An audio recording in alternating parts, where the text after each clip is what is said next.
2024 का जैम का जो टेस्ट सीरीज है मैंने वो ज्वाइन कर लिया था, सिर्फ टेस्ट सीरीज। बहुत लैग भी हो रहा था क्योंकि मैंने 5 मंथ्स के अंदर सब कुछ देख लिया था। तो और इसके अलावा चारों सब्जेक्ट्स थे, right? Physics, chemistry, maths, biology, 4 subjects आपके पास होते हैं। तो आप चारों सब्जेक्ट मैनेज कैसे करते थे? मतलब तुम 3 से 4 लेक्चर्स एक दिन में देखते थे, फिर सेल्फ स्टडी भी करते थे, फिर क्वेश्चन प्रैक्टिस भी करते थे। तो तेंदु, आपको कुछ ऐसे पॉइंटर्स लगे जो आपको अपनी प्रिपरेशन में बहुत हेल्पफुल रहे, और कुछ ऐसे पॉइंटर्स जो आपको लगे कि यार मुझे नहीं करने चाहिए? Hey guys, welcome back to my channel Bansal biology. आज मेरे साथ एक स्टूडेंट है मेरे, जिन्होंने इस बार 3 एग्जाम बहुत अच्छी रैंक से निकाला है। सबसे पहले इनकी रैंक आईआईटी जैम में 20 आई है, यानी कि 20 एआईआर आई है। गेट एक्सेल में इनकी रैंक है AIR 2 एंड गेट बीटी में इनकी रैंक है AIR 10। So first of all, welcome to Bansal biology and congratulation for the 3 exams. Thank you ma'am. फिर तेंदु, कैसा लग रहा है 3 एग्जाम्स में अंडर 20 रैंक लाना, और इनफैक्ट 2 एग्जाम में तो अंडर 10 रैंक है? कैसा लग रहा है मतलब? या मतलब it feels good to crack all these exams and having been qualified for these exams. सोचा था कभी ऐसा कि ऐसा भी कुछ हो सकता है? कभी सोचा था, इमेजिन किया था? नहीं मतलब क्वालिफाई कर लेंगे ऐसे तो मतलब होप थे, बट अच्छी रैंक इतनी अच्छी तो वो तो प्रेडिक्ट नहीं कर सकते हम। डेफिनेटली। आप अपने बारे में बताओगे फिर तेंदु कि आप कहाँ से बिलोंग करते हो, आपने कहाँ से अपनी बीएससी परस्यू की है? Yes ma'am. तो आई एम तीर्थन बनी and I am a fourth year BSc agriculture student at UBKV West Bengal, and I am looking forward to join IISc Integrated PhD program. Once again Tendu, आप भी waste Bengal से हो। मैं specifically इसलिए बोल रही हूँ क्योंकि हर बार वेस्ट बंगाल के स्टूडेंट्स बंसल बायोलॉजी पर टॉपर्स होते ही है, इसलिए मैं स्पेशली ये चीज फिर से एक बार मेंशन कर रही हूँ। सो तेंदु, शुरू से शुरू करते हैं, ठीक है? आपने कब सोचा कि आपको ये एग्जाम्स देने, और आपको इन एग्जाम्स के बारे में पता कहाँ से लगा था? हाँ, तो IIT जैम के बारे में तो मुझे पहले से ही पता था, अंडर ग्रेजुएट के मतलब ज्वाइन होने से पहले। लेकिन गेट और JGBIS जैसे एग्जाम्स मुझे हॉस्टल में आके पता चला। UBKV के हॉस्टल्स में सीनियर्स लोग मतलब बताए थे, और फिर ओरिएंटेशन क्लासेस में सर लोग दिखाए थे कि मतलब यहाँ का स्टूडेंट्स IISc भी जा सकते हैं। तो वहाँ से मुझे कॉन्फिडेंस फील हुआ कि हाँ, ये मतलब पॉसिबल है, मतलब इम्पॉसिबल कुछ नहीं है। तो हाँ, अगर हम लोग प्रिपरेशन कर लेंगे तो इट इज़ पॉसिबल। तो यहाँ से मतलब कॉन्फिडेंस थोड़ा सा बिल्ड हुआ, और फिर सर लोगों से मतलब कैसे ऐसे प्रिपरेशंस होते हैं, तो इन सब का आइडिया मुझे मिला, और फिर मैंने वैसे ही स्टार्ट। तो तेंदु, आपने कब शुरू की थी? आपने कब सोचा कि हाँ, अब मुझे प्रिपेयर करना शुरू करना चाहिए? कब था वो टाइम? हाँ, तो मेरा तो BSc agriculture four four years का प्रोग्राम है। ठीक है। तो मैंने सेकेंड ईयर में जब फोर्थ सेम शुरू होने वाला है तब से ही मैंने मतलब प्रिपरेशन स्टार्ट कर दिया था अच्छा। अच्छे से। तो मतलब आपकी बेसिकली 2 साल की प्रिपरेशन थी ये? Yes ma'am. ओके। और एग्रीकल्चर बैकग्राउंड से आप बिल्कुल एक डिफरेंट बैकग्राउंड में जा रहे हो। बायोटेक्नोलॉजी के लिए आईआईटी जैम वगैरह का एग्जाम बायोटेक्नोलॉजी के लिए हुआ है। तो इसके बारे में कभी सोचा था कि मतलब आप बिल्कुल शिफ्ट कर रहे हो ऐसे कोई अपना कोर्स पूरा? हाँ, तो मतलब ये बहुत डिफिकल्ट था मतलब सिचुएशंस, क्योंकि मेरे कोर्स वर्क में तो ऐसे सब्जेक्ट्स इंक्लूड नहीं है, मतलब है बहुत कम है। मतलब थोड़ा बहुत बायोकेमिस्ट्री, माइक्रोबायोलॉजी ये सब था, लेकिन जो बायोटेक्नोलॉजी या फिर लाइफ साइंस के जो कोर्सेज मतलब एग्जाम्स के लिए जो पढ़ना होता है वो सब कोर्स में नहीं थे इंक्लूडेड। सो हाँ, जब मैंने सोचा कि ये इसको प्रिपरेशन करना है, फिजिक्स केमिस्ट्री भी पढ़ना है, मैथ्स भी पढ़ना है, हम्म। तो मैंने वो डिसाइड कर लिया था कि क्योंकि मुझे करना है, क्योंकि मुझे मतलब फिजिक्स केमिस्ट्री था मेरा प्रिपेयर्ड था, 11 12 में मेरा था प्रिपेयर्ड। और ये सब चीज़ें जो है मतलब biochemistry, cell biology, molecular biology, ये मैंने पहले तो लेनिंजर से पढ़ना स्टार्ट किया, फिर मैंने पाथफाइंडर जैसे बुक्स को फॉलो किया, और फिर लास्ट के जब 4 और 5 मंथ्स बचे थे तो मैंने मैम से जुड़ के वो प्रिपरेशन स्टार्ट किया था। फिर ह्यूमन फिजियोलॉजी जैसे सब्जेक्ट्स जो कि मतलब 12 में पढ़ चुका था, तो वैसे सब्जेक्ट्स को एक मतलब शॉर्ट पीरियड में कवर करना और एग्जाम के लिए प्रिपेयर करना, ये सब वीडियो लेक्चर से ही पॉसिबल हुआ। मैंने उसके लिए मतलब कोई स्टैंडर्ड बुक्स नहीं पढ़ लिया था। तो आपको इसी से हम आते हैं नेक्स्ट क्वेश्चन पे। आपको बंसल बायोलॉजी के बारे में पता कैसे चला था? आपको कैसे पता था कि बंसल बायोलॉजी यूट्यूब या प्लेटफॉर्म भी एग्जिस्ट करता है? हाँ, तो मतलब +12 से ही मुझे पता था बंसल बायोलॉजी के बारे में। अच्छा। मैंने 12 से, हाँ +12 में ही मैंने मतलब वहाँ से मतलब थोड़ा बहुत वो सेंट्रल डॉगमा के वीडियोस देखते थे, कॉन्सेप्ट क्लियर करता था, तब से मुझे पता था। और फिर मैंने मेरे थर्ड ईयर में एक बार मतलब मैंने जैम और गेट सब सब्जेक्ट्स के एग्जाम्स मैंने थर्ड ईयर में एक बार दे दिए थे। अच्छा। तो वहां से मैंने जैम का जो टेस्ट सीरीज आप लोग देते हो, हाँ तो हाँ। वो मुझे यूट्यूब से पता चला था कि हाँ मतलब एक ऐप भी होता है और फिर वहां से टेस्ट सीरीज होता है, ताकि हम लोग टेस्ट का मतलब एक मॉक टेस्ट दे सके और पता लगे कि मतलब एक एक्चुअल एग्जाम में कैसे कर पाए। तो मतलब मैंने मतलब वो 2024 का जैम का जो टेस्ट सीरीज है मैंने वो ज्वाइन कर लिया था, सिर्फ टेस्ट सीरीज। फिर मैंने वो टेस्ट दिए थे, तब मुझे पता चल गया था क्या मतलब कैसे पैटर्न रहता है एग्जाम का। फिर रियल टाइम एग्जाम एक्सपीरियंस थोड़ा सा बहुत हो चुका था, और मेरा 2024 जैम में भी मतलब थोड़ा बहुत अच्छा खासा रैंक आ गया था, मतलब 181 था मेरा रैंक। हम्म। तो ये सब कुछ पॉसिबल हुआ क्योंकि मैंने मॉक टेस्ट दिया था। हम्म। फिर मुझे पता चला कि यहाँ पे तो कोर्सेज भी ऑफर्ड होते हैं, सिर्फ मतलब टेस्ट सीरीज के अलावा भी। हम्म। तो फिर मैंने ज्वाइन मतलब कोर्स लिया, और फिर देखा कि हाँ मतलब बहुत टाइम बच रहा है, क्योंकि नोट्स मेकिंग में बहुत कुछ हेल्प हो रहा है मुझे। तो यहाँ से बंसल बैजी प्लेटफॉर्म के बारे में पता चला। तो तेंदु, आपने बंसल बायोलॉजी की सेल्यूलर बैच ज्वाइन कर रखा था, टेस्ट सीरीज भी थी आपके पास, और आपने टोटल 5 कोर्सेज के साथ आप बंसल बायोलॉजी के साथ जुड़े थे। तो जिसमें से मेन था अपना सेल्यूलर बैच, क्योंकि वो कंप्लीट बैच है। तो उसमें मुझे आपको पूछना था कि सेल्यूलर बैच किस तरीके से आपको हेल्प किया, और आपने first of all live lectures देखते थे या रिकॉर्डेड लेक्चर्स देखते थे आप? तो फर्स्टली मैं तो रिकॉर्डेड लेक्चर्स देखता था, क्योंकि मुझे 2x में देखना पसंद है। अच्छा। तो इसलिए मैं रिकॉर्डेड देखता था। और फिर मेरा एक्चुअली बहुत लैग भी हो रहा था, क्योंकि मैंने 5 मंथ्स के अंदर सब कुछ देख लिया था। तो मुझे वो सब 2x में ही देखना होना था, क्योंकि फिर अगर मैं 1x में देखूंगा तो पॉसिबल नहीं था इतना सब कुछ कंप्लीट करना। हाँ, तो मैंने रिकॉर्डेड ही देखा था। और फिर टेस्ट सीरीज मैंने मतलब जितने भी हो सके मैंने दिए। CIFR के टेस्ट सीरीज, जैम के टेस्ट सीरीज, फिर जो वीकली टेस्ट होते हैं सब मैंने कोशिश किया था देने। हाँ, क्योंकि सेल्यूलर बैच में सारे ही टेस्ट सीरीज आपको मिल रहे थे, सारे एग्जाम्स के थे, गैट का, आईआईटी जैम का, TIFR, CVT, तो आपने सब लगाए होंगे। हाँ। तो वो आपको फिर डेफिनेटली हेल्प किए। और इसके अलावा चारों सब्जेक्ट्स थे, right? Physics, chemistry, maths, biology, 4 subjects आपके पास होते हैं। तो आप चारों सब्जेक्ट मैनेज कैसे करते थे? यस मैम, मैं क्लास मतलब जब मैं रिकॉर्डेड लेक्चर्स देखता था तो तभी मैं पॉज करके नोट्स बना लेता था और फिर उसको ही रिवीजन देता था। अच्छा, उससे कोई रिवीजन करते थे, और मतलब क्लास के साथ साथ ही पॉज कर करके नोट्स बनाते थे? Yes ma'am. ओके। और आपने मुझे बताया कि आपने biochemistry, cell bio, mol bio, इन तीन के लिए स्टैंडर्ड बुक रेफर की थी, लेनिजर। बाकी के यूनिट्स के लिए भी की थी आपने रेफर? नहीं मतलब मैंने सिर्फ एक ही स्टैंडर्ड बुक रेफर किया था, वो है लेनिंजर। हाँ हाँ। और बाकी किसी के लिए मैंने वैसे स्टैंडर्ड बुक्स नहीं रेफर किया था, लेकिन पाथफाइंडर की जो बुक्स है, हम्म। जैसे कि चैप्टर्स लाइक जेनेटिक्स हो गया, फिर माइक्रोबायोलॉजी हो गया, मैंने पाथफाइंडर से थोड़ा बहुत पढ़ लिया था। इमोलॉजी भी मैंने पाथफाइंडर से पढ़ लिया था। लेकिन मेरा कोई नोट्स नहीं था, मतलब खुद का नोट्स नहीं था। वो सब मैं बंसल बायोलॉजी के जब वीडियोस देखता था तभी मैं मेरा वो खुद का नोट्स बन पाए, और मैं मतलब किसी भी जगह जा रहा हूँ, बस में हूँ, तो मैं वो कॉपी खोल के पढ़ सकता था। तो अच्छा, ऐसे टाइप का नोट्स हो गया था मेरा। मतलब तुमने रिवीजन पे बहुत ज्यादा फोकस किया, ये भी कह सकती हूँ मैं, क्योंकि अगर ट्रैवलिंग में तुम रिवाइज कर रहे हो मतलब हाँ। रिवीजन पे फोकस था। हाँ मैम, रिविजन में तो फोकस होना चाहिए सबको।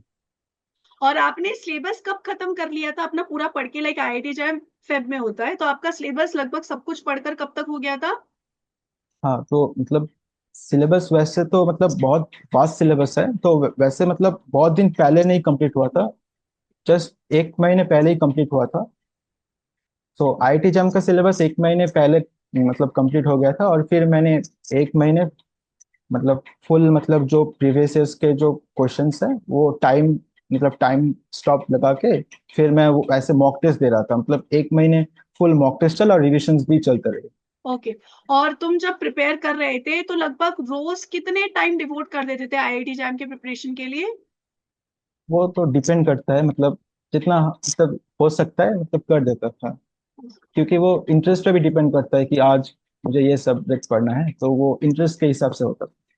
और मतलब वीडियो लेक्चर्स तो इतना इंटरेस्टिंग हो जाता था कि मतलब टायर्ड नहीं लगता था, मतलब वीडियो लेक्चर्स देखने से मतलब एकदम भी टायर्ड नहीं लगता था। तो हो जाता था, मतलब लेक्चर्स में 3 या 4 देख लेता था एक दिन में, और फिर सेल्फ स्टडी भी करना होता था, और फिर क्वेश्चन सॉल्विंग भी करना होता था, तो हो जाता था। मतलब तुम 3 से 4 लेक्चर्स एक दिन में देखते थे, फिर सेल्फ स्टडी भी करते थे, फिर क्वेश्चन प्रैक्टिस भी करते थे।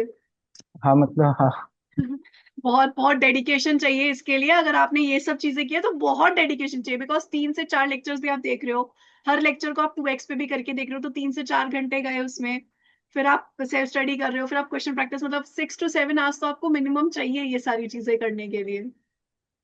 हाँ मैम, और मतलब जो मेरे कॉलेज में क्लासेस चल रहे थे, तो क्लासेस के टाइम भी मैं ये सभी पढ़ लेता था। हम्म। क्लासेस में उतना फोकस नहीं करता था। इसके इसके लिए तो मुझे कभी कभी कभार क्लासेस से निकाल भी देते थे, अच्छा, क्लासेस से क्योंकि निकल। मैं दूसरा सब्जेक्ट क्योंकि मैं डिफरेंट सब्जेक्ट्स पढ़ रहा हूँ ना, हाँ इसलिए हाँ। तो निकाल देते थे। बट अब आपके कॉलेज के जो प्रोफेसर होंगे वो भी आपसे बहुत प्राउड होंगे, इतनी अच्छी रैंक आपकी आई है तो। हाँ हाँ, अभी तो मतलब है, मतलब जो इस फील्ड को समझते हैं तो वो लोग तो प्राउड है। अच्छा, आपके पास 4 सब्जेक्ट्स थे, मतलब 4 सब्जेक्ट्स होते हैं आईआईटी जैम में, तो आपने कहा जब आपका मन करता था आप तब वो सब्जेक्ट्स पढ़ लेते थे।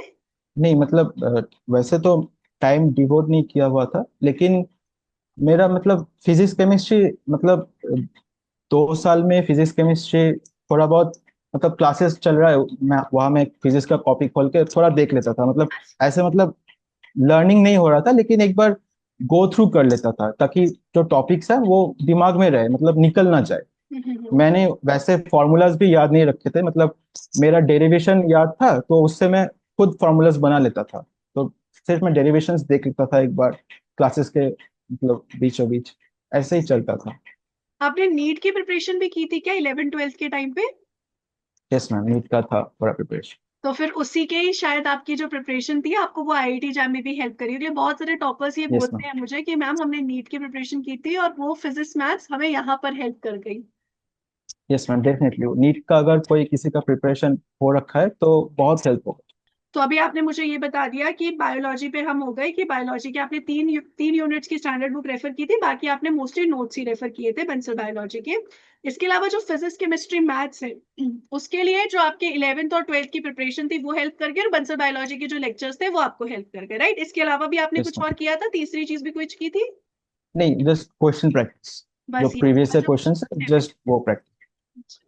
अब यस। तीर्थेंदु, आपने एक तरफ नोट्स बना लिए, सब कर लिया, अब क्वेश्चन प्रैक्टिस पे आते हैं। क्वेश्चन प्रैक्टिस कैसे करते थे आप, वो कैसे कर होता था आपका? हाँ, मैंने क्वेश्चन प्रैक्टिस के लिए बहुत सारे बुक्स खरीदा हुआ था मेरा। एक तो था कि जो चैप्टर वाइज टॉपिक वाइज एक शॉर्ट क्वेश्चंस है, मतलब जैम के previous years chapter wise topic wise, मतलब सॉर्ट किया हुआ है क्वेश्चंस।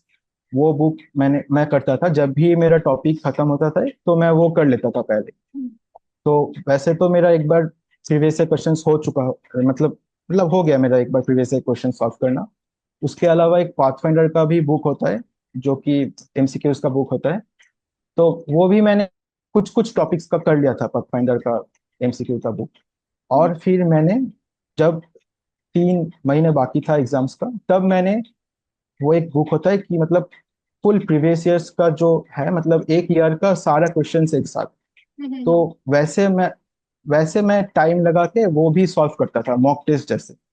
तो ये सब कुछ बहुत हेल्प हुआ, मतलब एक ही प्रीवियस ईयर क्वेश्चंस 2 बार, एक बार चैप्टर के बाद और एक बार एग्जाम के पहले। ओके। और तीर्थेंदु, बंसल बायोलॉजी पे भी हमने जब तक एग्जाम आने वाला था तब प्रीवियस ईयर क्वेश्चंस प्रैक्टिस करवाए थे, इसके अलावा आपके पास पूरी टेस्ट सीरीज भी थी, तो वो भी आपको कहीं हेल्प किए थे? यस मैम, मतलब अगर हाँ, मतलब टेस्ट सीरीज तो बहुत हेल्प किए थे। हम्म। मैंने टीआईएफआर का जो 5 टेस्ट सीरीज होता है, मैंने सब दे दिया था। फिर मैंने टीआईएफआर का जो प्रीवियस ईयर क्वेश्चन है सब सब सॉल्व कर दिया था, मतलब 2010 से लेके सभी क्वेश्चंस, मतलब प्रीवियस ईयर का जेरोक्स करके मैंने वो सॉल्व करता था। और फिर जो मतलब अ, आप जो कराती थी, मतलब जो प्रीवियस ईयर क्वेश्चंस वो भी हेल्पफुल रहते थे, लेकिन मैंने प्रेफर किया कि मैं वो सब कुछ एक बार मतलब फिर से मेरे टाइम से करूँ, मतलब मैं खुद से कर लूँ एक बार। तो मैं फॉलो करता था, लेकिन मैं सब सब वीडियोस वो सब नहीं देखे। समझ गए। यस। मोस्टली आप खुद से क्वेश्चन सॉल्व करना प्रेफर करते हो, कि आप खुद से आराम से अपने टाइम के हिसाब से क्वेश्चन सॉल्व करो, उस पर आपका ज्यादा फोकस रहता है, राइट? यस। ठीक है।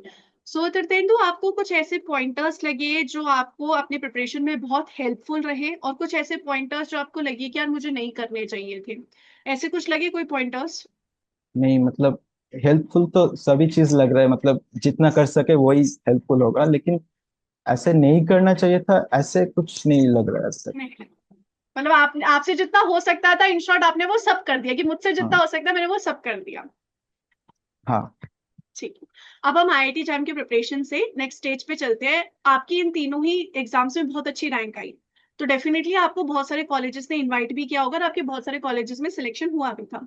तो आप मुझे बता सकते हो कि आपको किस किस कॉलेज में आपका सिलेक्शन हो चुका है for MSc, for integrated PhD? हाँ, सो फाइनली आईआईटी जैम से आईआईटी बॉम्बे मिल गया था मुझे फर्स्ट राउंड ऑफ काउंसलिंग में। और फिर इंटरव्यूज दे के मुझे आईआईसी एमएससी में मिला था, आईआईसी इंटीग्रेटेड पीएचडी में मिला है, एनसीबीएस में मिला है, और आइजर पुणे में मिला है। ठीक है। पीआईएफआर मुंबई में मुझे सेकेंड राउंड तक गया था, लेकिन वहाँ पे नहीं हुआ मेरा। और अब आप फाइनली सेलेक्ट कौन सा इंस्टीट्यूट कर रहे हो? और finally I am thinking to join IIC integrated PhD. IASC integrated PhD. उसका कोई स्पेसिफिक रीजन है कि आप आईएएससी के इंटीग्रेटेड पी, मतलब आपने शुरू में बताया कि आपका मन था हमेशा से कि आपको आईएएससी में जाना है, आपने स्टार्टिंग में ये बात कही थी, बट स्टिल कोई रीजन है आईएएससी का इंटीग्रेटेड पीएचडी चूज करना? मतलब वैसे तो रीजंस नहीं है, लेकिन हाँ, मेरे कुछ सीनियर्स है कॉलेज कॉलेज का, जो दो तीन सीनियर्स है। और फिर आईसी का तो बहुत अच्छा कैंपस लाइफ भी है, ऐसे ही। अच्छा, ऑब्वियसली बात है, सीनियर्स ने आपको सजेस्ट किया होगा, और आईएएससी अपने आप में ही बहुत बड़ा नाम है। आप किसी से भी सीनियर से पूछोगे वो आईएएससी आपको डेफिनेटली रिकमेंड करेंगे। सो अब इंटरव्यू पे चलते हैं, क्योंकि आईएएससी का इंटरव्यू बहुत मेन है। तो आप अपनी इंटरव्यू का जर्नी बताएंगे, कैसा रहा था वो टाइम? आपको इंटरव्यू के लिए ऑफलाइन बुलाया था, ऑनलाइन था आपका इंटरव्यू, कैसे था पूरा, मतलब उसके बारे में आप बता पाएंगे? हाँ, तो मैं आईसी में I had given two interviews. ठीक है। एक था कि एमएससी का, और फिर इंटीग्रेट पीएचडी का। हाँ, दोनों डिफरेंट डेट्स में होते थे। एमएससी का तो अप्रैल में होता है, और जो इंटीग्रेट पीएचडी का है वो मई में होता है। ठीक है। तो रिसेंटली देके आ रहा हूँ मैं इंटरव्यू। तो एमएससी का थोड़ा सा नर्वसनेस था मुझे, क्योंकि वो फर्स्ट ऑफलाइन इंटरव्यू था मेरा। तो हम्म, बहुत नर्वस था मैं। और फिर इंटीग्रेट पीएचडी का थोड़ा बहुत एक्सपीरियंस हो चुका था, हम्म, तो मतलब ठीक था। ऐसे मतलब थोड़ा सा ठीक ही था, मतलब इंडिकेट पीएचडी का मतलब माहौल थोड़ा सा, मतलब इंडिकेट पीएचडी का ज्यादा गंभीर रहता है, क्योंकि वहाँ पे प्रोफेसर्स बहुत ज्यादा रहता है। मतलब 10-12 प्रोफेसर्स रहता है, और एमएससी का सिर्फ 5 प्रोफेसर्स ही थे। अच्छा।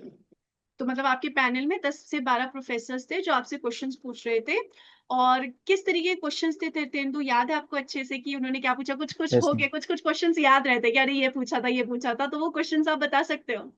Yes ma'am. तो इंडिकेट पीएचडी में मुझे मतलब मुझे जाते ही मतलब पूछ लिया था कि what are your favourite topics of हाँ। इंटरेस्ट। तो मैंने बोल दिया था कि मेरा बायोकेमिस्ट्री है, फिर सेल बायोलॉजी है, और मॉलिक्यूलर बायोलॉजी है। हम्म। तो वो वो लोग उनसे ही मतलब टॉपिक से ही पूछे थे, ठीक है। मतलब टॉपिक से डेविएट करके नहीं पूछे थे। तो स्टार्टिंग विद बायोकेमिस्ट्री, तो उन्होंने पूछा था वो एक ग्राफ, मतलब शुरू में एक ग्राफ बनाने को दिया था मुझे, रिएक्शन कोऑर्डिनेट, और वो फ्री एनर्जी का ग्राफ था। हम्म, मतलब जिसमें एक्टिवेशन एनर्जी दिखाना पड़ता है प्रोडक्ट और सबस्ट्रेट हम्म, फॉर्मेशन के टाइम। फिर वो जब मतलब वो एंजाइम अगर मैं दूं, तो फिर कैसे मतलब एक्टिवेशन एनर्जी लोअर होता है, वो चीज़ दिखाना हो रहा था मुझे। तो ऐसे एक ग्राफ बनाने दिया था। और फिर then they asked me about Michaelis-Menten equation, and I had to draw the graph of the Michaelis-Menten curve. So I drew that, and I also wrote the equation. And then they asked me about Km values, then K2, K1, K minus 1, everything related to that thing. And they also asked me a question that if the enzyme concentration is doubled, then how would this graph look like? हम्म, तो तो वो तो हमको पता है कि मतलब graph का वी वी मैक्स डबल हो जाएगा फिर, लेकिन के एम सेम रहेगा। तो ऐसे ही मतलब बहुत सारे क्वेश्चंस थे रिलेटेड टू दिस टॉपिक। फिर आता है मॉलिक्यूलर बायोलॉजी। मॉलिक्यूलर बायोलॉजी में हम मतलब first the asked was about central dogma, so I answered it, and then they started asking about the different types of RNAs in the cell. So I answered about the various types of RNAs, siRNAs, वो सब भी मतलब long non कोरिन RNAs, वो सब भी मतलब वो लोग सुनने को मतलब सुनना चाहते थे। और फिर एक मतलब कॉन्सेप्चुअल और टेक्निकल क्वेश्चन पूछे थे कि हाउ टू मतलब isolate or distinguish the different types of RNAs, rRNA, mRNA, tRNA. how would we isolate them from each other? If we have a collection of those RNAs, how would we separate them? So तो इसका मतलब बहुत mixed answer दिया मैंने, मतलब उतना मतलब confidence नहीं आ रहा था मुझे आंसर में। मैंने ऐसा बोला कि एमआरएनएज में तो पॉली ए टेल्स होते हैं, तो मैं पुल डाउन ऐसे में एक पॉली टी प्राइमर लगा दूंगा तो उससे बाइंड होके मतलब वो mRNAs will be eluted at the last, ऐसे करके बोला था। फिर टीआरएनएज में 3 प्राइम में सीसीए होता है, तो अगर मैं कॉम्प्लीमेंट्री अगर एक प्राइमर अटैच कर देता हूँ तो वैसे अगर बाइंड हो जाए तो वो that will be eluted at the last. तो मैंने ऐसे करके कुछ मतलब बोलने की कोशिश कर रहा था, लेकिन मुझे अब लगता है कि उसका आंसर ये होना होगा कि अगर मैं जेल इलेक्ट्रोफोरेसिस में सबको रन कराता हूँ तो फिर डिफरेंट बैंड्स मिलेगा हमको, क्योंकि उनका कॉन्फ़िगरेशंस में थोड़ा मतलब चेंज, मतलब different, they have different configurations like the tRNA have a clover leaf like structure, then the mRNAs are different, RNAs are different, so we can get different bands in the electrophoresis gel. तो I think this would be a better answer. ठीक है फिर भी। और फिर cell biology से मुझे पहले तो एक सेल का डायग्राम ड्रॉ करने के लिए बोला गया था ब्लैक बोर्ड पे, और फिर वहाँ पे मैंने ड्रॉ किया, न्यूक्लियस ड्रॉ किया, फिर ईआर ड्रॉ किया, माइटोकॉन्ड्रिया ड्रॉ किया। तो फिर माइटोकॉन्ड्रिया से मुझे मतलब प्रोटीन ट्रांसलोकेशन से क्वेश्चन पूछा था कि if a protein is getting translocated to mitochondria, then how would you identify it? तो मैंने कोलोकलाइजेशन का जो कॉन्सेप्ट है कि मैं वो प्रोटीन को टैग कर दूंगा जीएफपी से और फिर माइटोकॉन्ड्रिया को भी स्टेन कर दूंगा, then we can identify that the protein is in the mitochondria. Then they were satisfied. Then they asked me, means they said that now it's a next level, means a bit more difficult question for you. ऐसा बोल के मतलब बोला कि एक protein को हम लोग बायोइन्फॉर्मेटिक्स से मतलब पता चल गया है कि that will go to the inner membrane of mitochondria, then how would we actually identify in the cell culture, और how would we actually identify that this protein is present in the inner membrane only. Inner membrane में बहुत सारे mitochondria में बहुत सारे होते हैं, जैसे कि एनएडीएच कॉम्प्लेक्सेस, वो सब कॉम्प्लेक्सेस रहते हैं, जैसे कि जो ईटीसी साइकिल का जो कॉम्प्लेक्सेस है, तो वो सब कॉम्प्लेक्सेस इनर मेम्ब्रेन में रहता है। तो at that time how did scientists know that these complexes were in the inner membrane only? तो मैं इसका मतलब कोशिश कर रहा था कि मतलब आउटर मेम्ब्रेन को कैसे भी करके डिटर्जेंट से अगर डिसॉल्व कर सकते हैं तो फिर हम लोग हमें एंटीबॉडी अटैच कर देंगे इनर मेम्ब्रेन। बट ये आंसर थोड़ा सा मतलब ठीक नहीं था, मुझे भी अभी लग रहा है कि उतना अच्छा नहीं था आंसर। ठीक है, फिर ये चला गया। फिर मुझे मैथ्स से क्वेश्चंस किए गए थे। मैथ्स में मुझे पहले जो क्वेश्चन था कि what is the frequency of the heterozygous condition, अच्छा। जो कैपिटल स्मॉल ए है, तो what is the frequency of it. तो मैंने बोर्ड में लिख दिया था कि 2pq। फिर मुझसे पूछा गया कि you must have made some major, तो हाँ वो हार्डी विनलिक में अगर होगा, इक्विलिब्रियम में होगा तभी 2pq होगा, वरना तो कुछ और होता है। तो फिर मैंने वो बोला कि हार्डी विनबर्ग इक्विलिब्रियम में है वो। फिर मुझे पूछा कि how what is the maximum value of this means 2pq, what is the maximum value that it can obtain, the probability. So इसके लिए मुझे वो करना था कि मुझे मैक्सिमा मिनिमा करना था, मतलब डिफरेंशिएशन करना था, फिर डबल डिफरेंशिएशन पॉइंट के मतलब क्रिटिकल पॉइंट्स ढूंढ के मुझे मैक्सिमम बताना था। तो ऐसे मैंने कर दिया था, वो लोग तो फिर सेटिस्फाइड हुए थे। तो overall the interview went for about 30 minutes and yeah it was kind of good. So basically आपसे बायोलॉजी और मैथ्स के क्वेश्चन उन्होंने पूछे पैनल ने, यस मैम। और आपने कुछ अलग से प्रिपरेशन की थी तीर्थेंदु इसके लिए, इंटरव्यू के लिए?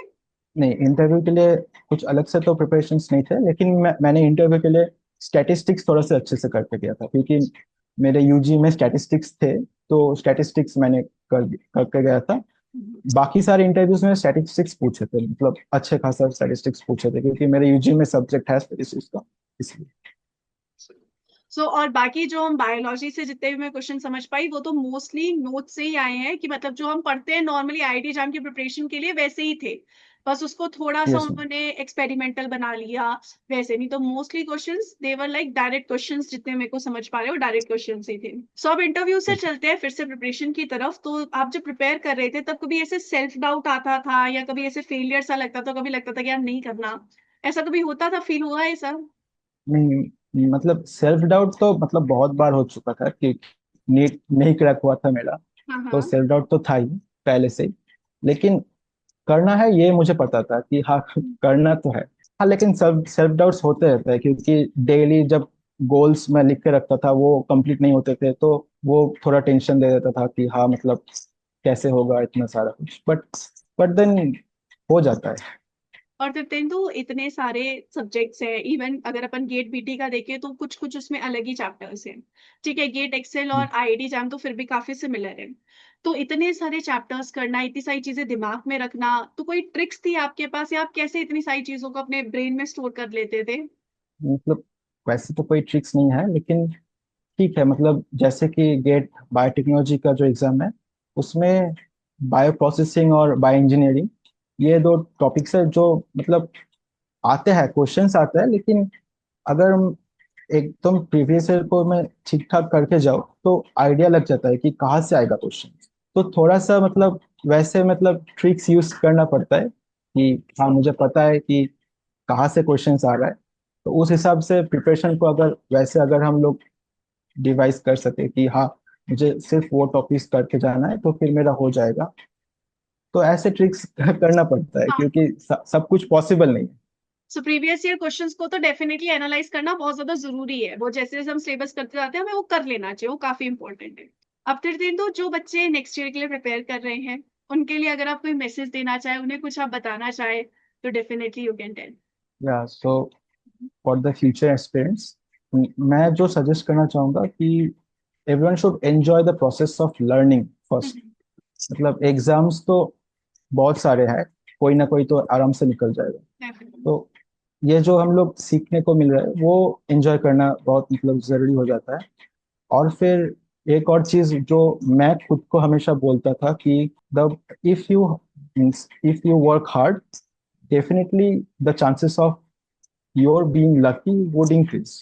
तो यही था क्योंकि लक बहुत अच्छा फैक्टर है। मतलब लक का जरूरत है मतलब लक के बिना इतने सारे एग्जाम्स मतलब पॉसिबल नहीं होता है। लेकिन वही मतलब हार्ड वर्क से अपना लक फैक्टर भी इंक्रीज हो जाता है। और इसके अलावा what are your future plans? मतलब आपने बताया कि आप आईएएससी में इंटीग्रेटेड पीएचडी करना चाहते हो, बट इसके अलावा भी आपके कोई प्लान्स हैं? नहीं अभी तो एक न्यू फील्ड में एंटर कर रहा हूँ तो आई विल एक्सप्लोर कि क्या क्या अपॉर्चुनिटीज है।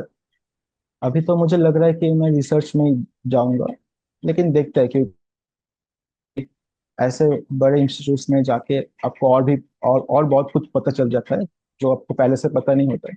तो देखते हैं एक्सप्लोर करते रहेंगे। एंड मतलब वन एक्सप्लोर लास्ट करूंगा। क्वेश्चन, कि अगर आप बंसल बायोलॉजी के साथ आपकी जो जर्नी है उसे सिर्फ एक लाइन में कुछ बताना चाहें, जो भी आपकी जर्नी थी, जितने भी मंथ्स की थी, तो आप क्या बताना चाहेंगे उसके बारे में?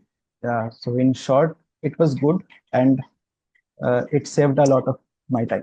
सो Thitendu, wish you all the very best for your future. I hope कि आप बहुत अच्छे मुकाम तक पहुंचे, एंड जो आपके जूनियर्स हैं उन्हें भी आप गाइड करते रहें। Wish you all the very best and thank you for joining with Bansal biology.